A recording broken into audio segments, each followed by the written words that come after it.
paraphrase Charles Dickens and do a tale of two cities here. And those cities are dirt track and asphalt track. That's right. Yes, sir. Dirt racing here is thriving. Years ago, the introduction of the 602 crate motor into the sportsman modified class here was the saving grace of the division. And it's gotten a lot of people back into racing. Now, I'm not saying that they're necessarily going to be bumping up and running the more expensive divisions. For a lot of them, they're basically, this is their price level. They can't go any higher. They're tapped out. But it's affordable enough for them to be able to race on a regular basis and have fun with it. That's been a fantastic thing. The big block and small block modifieds they're still in the kind of a 50-50 state. They're still the headline class at a lot of racetracks, but more and more it's about the special events where there's more money up for grabs, even though weekly purses are increasing in some places. We've finally had a purse increase for the first time in easily over a decade on the Super Dirt Car Series. You have Brett Deyo Short Track Super Series that's paying out some fantastic money. Hey, and by the way, the Short Track Super Series is going to be a part of Speed Weeks at All Tech Raceway in Lake City, Florida next year. That was a big announcement the other week ago. Yeah, I've already booked my plane tickets for that one. Looking forward to that. It gives me a reason to go down and spend some time in Florida during Speed Weeks. I haven't done that since about 2002. So I hit Daytona for Daytona Car Week every year. That's different. That's between Christmas and New Year's. That's my Florida vacation in the winter, so might as well go ahead and try to bag another one. That's right. Well, I didn't mean to cut you off, but I was just going to say that the Short Track Super Series, I know that Brett Deyo and all those they're excited. Wendell Durrance, Joe Kelly, everybody at All Tech Raceway are looking forward to that big event coming up in February. I think it's February the 5th through the 8th next year at All Tech Raceway, part of their Speed Weeks. Yeah, absolutely. So dirt racing here, I think, is doing tremendously well. On the other side, asphalt racing in New York State is in a crisis mode. Two of the racetracks in Western New York that have been the cornerstones for asphalt racing are very much up in the air right now. Lancaster Speedway is for sale. There's been talk of somebody buying the facility, but it's not somebody who is a circle track person. It's somebody that has more drag racing ties. Lancaster is one of those unique dual facilities where the drag strip and the asphalt track are not only on the same property, but actually part of the same configuration.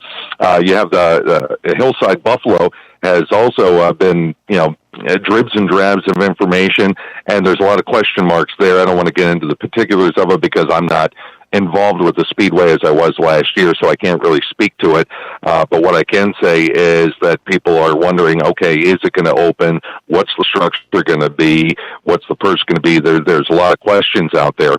Spencer Speedway looked like it was going to be completely shut down this year, but through the efforts of Jeff Dominka and Joe Skotnicki, who is the man behind the Sunoco Race of Champions and the Race of Champions Modified Tour, they've booked 6 shows for this year. 3 will feature the ROC Modifieds. The others will be support division shows.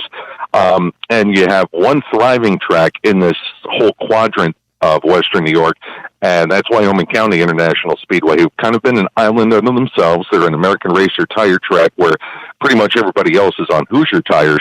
Right. But they've been getting steadily increasing car counts in their divisions, and right now they're the only solid asphalt game in town from Route 81 westward.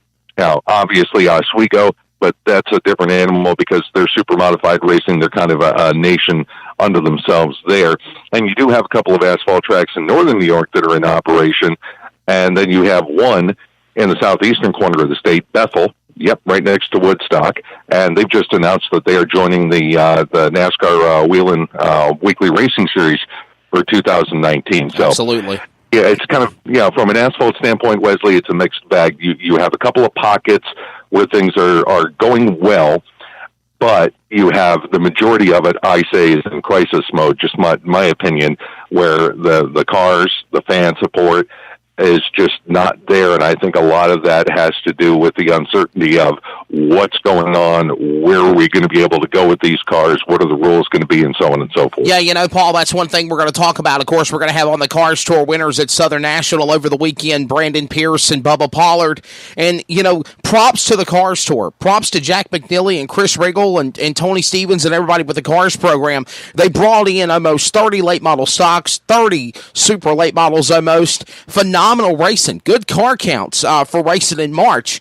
But the fan attendance was dismal. For those that watched it on Cars Tour, Cars TV, they obviously saw a good show. The production, the package was the best in the world, besides being there live. But bottom line, I was disappointed in the fan turnout. Where in the hell are the fans? And we could talk about this till we're blue in the face, because it's just, we're seeing great counts for dirt track racing, but we're not seeing the attendance in asphalt unless it's like a big marquee event. Another prime example, the ARCA Menard Series was at Pensacola at Five Flags Speedway, the first time there in over 20 years. Granted, I watched the race on MAV TV, one of the people I work for. It was a snoozer. It had its moments. It had exciting times in the race, but for the most part, Paul, it was a snoozer. And do you blame it on the conditions of the track because the track hasn't been repaved in 30 years since back in the 70s? Do you blame it on only having 20 cars show up? And furthermore, the crowd wasn't bad, but it wasn't a sellout crowd for the ARCA race that I think Tim Bryant and company thought it was going to be. I think you have to ask a few different questions to get the true answer to that, Wesley. First off, are the cars over-engineered for the existing racetracks? And I think it's about a 70-30 tilt in the favor of yes to that question, that the cars are over-engineered. And that's why you see a lot of single-file racing, especially in pavement, because there's no second groove up there for these cars are glued to the bottom, and nobody wants, there's nothing to go upstairs on. And even if there was, who's going to be brave enough to go up there and go after it? The second thing is, and I mean, no disrespect to the ARCA series, which I have always loved and enjoyed because they actually run dirt races with stock cars. But who's on the ARCA Menard series? Who knows anything about it? These are names, Wesley, that you and I, as hardcores, know. But to the casual fan who maybe has never gone to a race, they hear ARCA Menard series, and they're thinking, what the hell is that? We don't know anything about this. We have no emotional tie to anybody that races in this. We have no background on anybody that races in this. Why do we want to go see it? And what's in it for us as fans? And the only excitement that they get out of the ARCA race is knowing that is the refresher of motorsports, speed weeks in Daytona, or going to Talladega, or going to Pocono, and you know that those offer crazy pack racing, and you're going to see the big one. People that like crashes, that's why they like them. Yeah, and honestly, did we really see that many at Daytona this year? We were way below average on that, and that's actually probably a good thing in terms of the competitor base, because guys got out of Daytona with their cars in one piece means they can actually run more races on the circuit. When you wreck as many cars as you do at Daytona, all of a sudden, the next couple of races you've got 20 or 22 cars, because the rest of these guys are trying to put money back in their bank accounts so they can fix the cars and come back out like 5-6 races down the road. Absolutely. We are talking with the Mr. Motorsports Personality, respected motorsports personality. Paul, how long you been in the business, buddy? I mean, I don't want you to reveal your age, but I mean, damn it, I'm 35. I've been doing this for 23 years. You were doing it long before my time. I was a young buck when we first met. That was back in the early 2000s. How long have you been in this racket? This year, 2019, is year number 33. Wow. There you go. So basically you got 10 years on me. And I got a few years on you in the age department. We could easily compare hairlines, and that would be very noticeable. Definitely. Well, hey, we're talking about dirt and asphalt racing. What's your thoughts on NASCAR? First 4 weeks, what's their grade so far? What do you think of the new race car package, where they're at? We've had 4 different winners in the season so far. We saw, of course, at Daytona, the awesome race, and Joey Logano, or Denny Hamlin winning that race. We saw Logano winning Atlanta. We saw, of course, at Vegas, another wild event, Brad Keselowski having the flu, winning that show. I'm sorry, Brad Keselowski won at Atlanta. Joey Logano won at Vegas. And then, of course, this past weekend, we saw another wild event, and we've seen Kyle Busch, who is close to getting 200. And I want to, we could talk about this subject here. 200 NASCAR wins. Now, granted, Richard Petty has 200 Cup wins, also back when it was the Grand National days. Now you have Kyle Busch that has 199 all-time NASCAR wins. That includes 50-plus wins in the Cup Series and the Xfinity Series of Domination, and, of course, also in the Gander Outdoors Truck Series. Do you feel Kyle Busch's reign of coming to 200 wins surpasses or is close to what we saw the King Richard Petty do back in the 70s?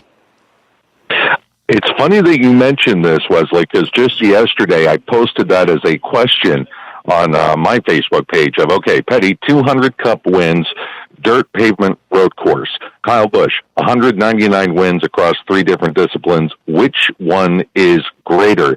And it is probably the most discussion I've had on my page in a good long time. And, people are of a couple of different schools of thought. Some say that they feel that it's more competitive nowadays and more difficult. And even though it was done in 3 series and not 1, that Kyle's accomplishment is bigger. Others will argue that the opposite, that it was tougher for Petty. There were more races. The schedule was more demanding. The cars were not as technologically superior as they are now. I think it's one of those things where it's fun for race fans to debate on, but truly, can you make a comparison and say one person is greater than the other one? I don't think you can. And I will say this about Kyle Busch. He has mad crazy skills as a race car driver. I think you could have plunked him down in a car of Richard Petty's generation, and he'd have been able to muscle one of those big lead sleds around and do something with it. A lot of people don't like Kyle because of his attitude, but NASCAR needs more guys like Kyle Busch, and here's why. Here's why. Fans love to make the derogatory comment that NASCAR is turning into pro wrestling. My comment to that is, it damn well should, and the reason why is because Kyle Busch is a polarizing figure. You love him, or you love to hate him. And fans want to watch the races, and they want to buy tickets to the races, either to see him win or see him get beat. That is how pro wrestling has drawn money successfully for decades. Good guy, bad guy. You want to see the good guy win. You want to see the bad guy get his. When you have so many vanilla milquetoast personalities who are almost all interchangeable in the whole bunch. Right. Go ahead. And then you have, now all of a sudden you've got this polarizing figure. Well, if we had a polarizing figure who is the good guy to Kyle Busch's bad guy, that would start filling the seats again. And remember, back in the 90s, when NASCAR had that huge growth explosion where they were selling seats before they could even be built, we had those type of characters. You had Dale Earnhardt. You had Tony Stewart. You had these guys that elicited that response and that made an emotional connection to the audience. And that leads me to what I think the other problem with NASCAR is, and I don't care what competitive package you put down, the worst mistake NASCAR ever made was the Car of Tomorrow concept. Never should have happened. Because we didn't have aero issues. By the way, they're saying within the next 2 years, we're going to see a new NASCAR Car of Tomorrow or a new race car of the modern age or of this decade. So, so you're thinking that they should have just left the Car of Tomorrow, threw it out the bag in 2007 when they debuted it. They shouldn't have done it. I absolutely think that was a lot of the problems that we've had. I don't know about you, but just as a racing fan, I can't stand it when I'm looking at the backstretch shot from the high turn 3 camera of a NASCAR race, and I got cars crab walking coming at me down a straightaway because they can't get them to turn. And if I hear aero push one more time or it took the air off my spoiler, I think I'm going to barf. I'm just sick of it. That's not racing. When we had that growth period in NASCAR, it was with the older style car. The cars actually looked like what were on the showroom floor, a lot closer than just putting window decals and headlight and taillight decals and calling it a Mustang or a Camaro. Hey, Paul, that was what generated it. So, Paul, got questions coming in the chat box and comments on what you just said. Justin McGowan says, and